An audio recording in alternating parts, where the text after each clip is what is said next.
So the Scottish Fire and Rescue Service launched their Shaping the Future of the Service review this week, John, the pre-consultation stage. In general, we welcome this review. It ties into a lot of the things that we highlighted in the Firestorm report last year, and it looks like they're looking for an honest appraisal of where the service is right now. We've had a lot of contact from reps and officials. So, what give a wee overview of the union's position as it is so far? Yeah, so what this is a service carrying out a pre-consultation, a stakeholder consultation prior to, as I've said, a full public consultation being launched in December. But for that reason, it's really important our members get involved. Our members are key stakeholders in this, and you know, the union are really keen to see them participate fully. We would expect them to do so. There's a number of areas explored within the document and questions that are posed within that, and we'll probably take a bit of time and go through some of the elements of that today. But you know, really off the top of the head, there are some clear positions for the union, but these have been established over a long time. You spoke about our Firestorm report, which we produced last year. That's outlined a number of these areas. I think, to be fair, the service have recognised some of that within the way they've structured the consultation. And, you know, there are some clear areas for us that are sort of red line areas, but there are a lot of areas that there's real value in exploring as well. Yeah, absolutely. So do you think it's worth taking a bit of time to go through the various areas of the consultation? Yeah, I think there's probably a benefit to that.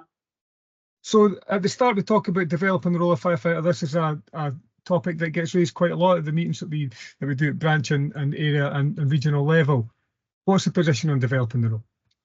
Well, members will be aware that a lot of time and effort has been spent both by the employer and by the union and members in exploring this area. There was a pay offer at late 2019 that was rejected in early 2020, and really work's continued on that since then. And in autumn of 22, we reached an in-principle agreement with the employer, but it was entirely based upon the Scottish Government providing the funding to pay for that pay offer, that expansion of role, and that can only be done. The union's been really clear about that. That can only be done through investment. It cannot be done through being funded through cuts to jobs. So we've got a really clear position. The union's got a really clear position on developing firefighters' role. It's something that we're more than willing to explore. And there really is something sitting on the shelf to develop there. Yeah, absolutely. And then the next part of the consultation talks about duty systems. Yeah, duty systems. So members, particularly the whole-time duty system, members will be well aware that there was a significant amount of work done in this in 2017 when we moved to the 5-watch duty system across pretty much the whole of the operational response in the whole time. They'll also be aware there's a lot of different duty systems throughout the UK, throughout fire stations.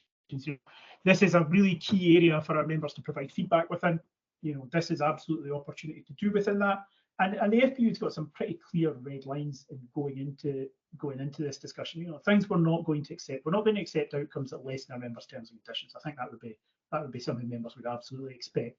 We're not going to accept the consultation being a smokescreen for further cuts. It has to be about, you know, genuinely about changing, about improving the service, about addressing some of the areas of Firestorm, and this ties into probably duty systems and some other elements. We absolutely have to maintain the safe crewing model. You know, the safe crewing model was agreed in 2016, 2017. It's a clear red line for the union and our members. Yeah, absolutely. There's a section about service priorities. There are a number of service priorities that I think generally align with a lot of the recommendations in the Firestorm report. Yeah, absolutely. And the next the next section talks about partnership work, and now I know there's been a lot of concerns around this, especially from our control members. Yeah, so on both those points, in terms of in the area you spoke about in regard to service priorities, there's a lot of the areas highlighted. So there's an ask for ranking the top 3 or 4 or whatever it happens to be within that. I think in all the areas we would see as being important, but you know, some of the key areas we look at, you know, we would absolutely expect that members of the public would expect that whatever changes are made don't make them or their families any less safe. I mean, maintaining the operational and improving the operational response that we provide throughout the country or throughout different duty systems is incredibly important. One of the areas spoken about is that fire stations should have dignified facilities. I think the service have been very honest about the facilities that are currently in place over recent years. It is not acceptable that in 2024 we have many members working in fire stations that are completely outdated and are inappropriate for the level of facilities we'd expect them to have. Now, it talks about fire stations being in the right places at the right time and having the right resource there to address it. So effectively, where data shows us that there's operational risk, that we have firefighters and appliances there to address that, and that's entirely appropriate. Aye, and the concerns from our control members around possible mergers, there've been a lot of rumours around that. We know that PricewaterhouseCoopers are doing a consultation piece just now. Yeah, so so in terms of greater partnership working with other elements, look, many members will work in fire stations where there's already a Scottish Ambulance Service presence. That's something that's increased over recent years. You know, broadly, there are areas that we could see where that could work, where greater sharing of facilities could work. However, we've also got conference policy, and we've had many concerns expressed as members in terms of what level of working relationship with the police, and that isn't being negative or you know, underhand about either emergency response. But from some really clear points, one of the things our members tell us time after time, and something you and I are well familiar with in the stations and areas that we've worked in ourselves, the fire service get excellent access to a whole variety of communities, households, all levels of different socioeconomic backgrounds, and are seen as a really trusted public service that the public have a really high degree of faith in. Got to be very, very careful about potentially undermining that. Yeah. With other emergency services that have very different roles and responsibilities, and that isn't a criticism at all. It's recognising that these, particularly police and fire service, have very, very, very different responsibilities and remits. And conferences visited this before. Other fire and rescue services have seen the potential downside of this through police and fire commissioners and other areas of work. Keeping clear lines between both organisations very important. However, we've seen that some of that closer working with the ambulance service can work as well. You're right, we all have members in control who'll be very concerned about some of the work that's ongoing with scoping with PricewaterhouseCoopers. Fire union's got a really, really clear position on that. You know, our fire control, our staff and fire control firefighters are absolutely key workers within our industry. They are professional experts, and their work should not be undermined by simply being seen as performing a task that's a little better than a call centre operator. There's a real risk of undermining their expertise and the role that they play by seeing that as an area that can potentially be merged with other emergency organisations. That would be an area for the fire and rescue, for the FBU, that would be really, really opposed to and seeing any potential merging there. Yeah, and to be fair to the service, they've always maintained that there's absolutely no plan for that, and we've seen the disastrous consequences of it down south. But the next part that's been causing a bit of concern are the two areas around the location of appliances and fire stations based on risk within those communities. So there's a few elements. To this. So firstly, these are areas that, in terms of the 10 appliances that were removed last year, a really important area of focus within this. Those were temporary removals. The feedback from members both at those workplaces and also all our workplaces is really important within this. The FBU is not against what is a pretty logical position to take, which is aligning the level of risk within a community, the level of emergency resource that is there. Again, I would reiterate, that cannot be used as a smokescreen for further cuts to firefighter numbers by any extent. We've seen the damage that cut of almost over 1,200 firefighter jobs in the last 11 years in Scotland has left. We're completely opposed about any further cuts. In fact, we would absolutely think it's essential there's investment in further firefighter numbers and job creation within that, and we'll get on to the role that some of the other areas of the review cover in that. However, a lot of fire stations have been in the locations they're in for 40 or 50 years, and it is not inappropriate to look at whether that is a correct location for these resources still to be. Members will be really aware, working in these stations, that a lot of the industry has changed significantly. There's some areas where potentially you can make an argument that risk is reduced, but equally there are areas where risk has increased and populations have increased. Additional to that, and we touched on this earlier, there are many, many workplaces that are completely inappropriate for modern fire and rescue service, both in terms of providing proper dignified welfare facilities for members and providing facilities that can protect our members potentially from the impact of fire contaminants, and would align with the asks of the decon, or the demands of the decon campaign, quite rightly. So we know we have many fire stations that need to be either refurbished or replaced, and it's appropriate that they are located wherever there is comparable risk. But we reiterate again, this consultation cannot be used, and we do not believe that it is being, but absolutely clear red line to the employer and to the government and to all other stakeholders. This cannot be used as a smokescreen for cuts for firefighter numbers. Yeah, absolutely. And the last part was about consulting with the public on a number of different areas. What level of public consultation What level of public consultation should the public expect and should our members expect?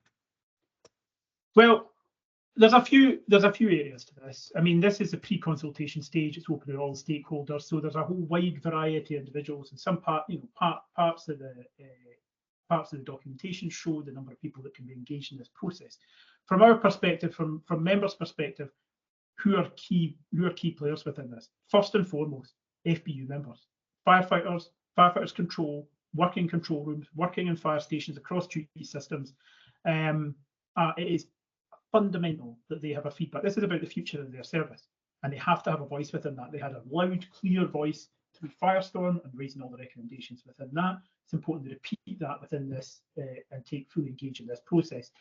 Additionally, there has to be really clear democratic oversight to the changes that are being made here. So the political responsibility within this is really, really important. We've spoken previously through Cut Sleeve Scars campaign last year. We spoke about how important it is that elected representatives have oversight of the work that's being done and are fully engaged within the process. So that's really important. That extends not just at Holyrood and MSPs, it extends down to local councillors, local community councils. We would look to see full engagement within that. And now, I don't think any elected representative or any public organisation or any other body wants to see emergency cover reduced. They want to see the fire service improve. They want to see the service our members provide the public improve, and they want to see a modern, fit-for-purpose fire and rescue service. And that's exactly what the Fire Brigades Union want and what FBU members want as well. And that we would look for really significant engagement right across all these organisations and bodies for that. Yeah, and this week, John, we'll be putting out comms. There'll be an all-member circular going out early next week.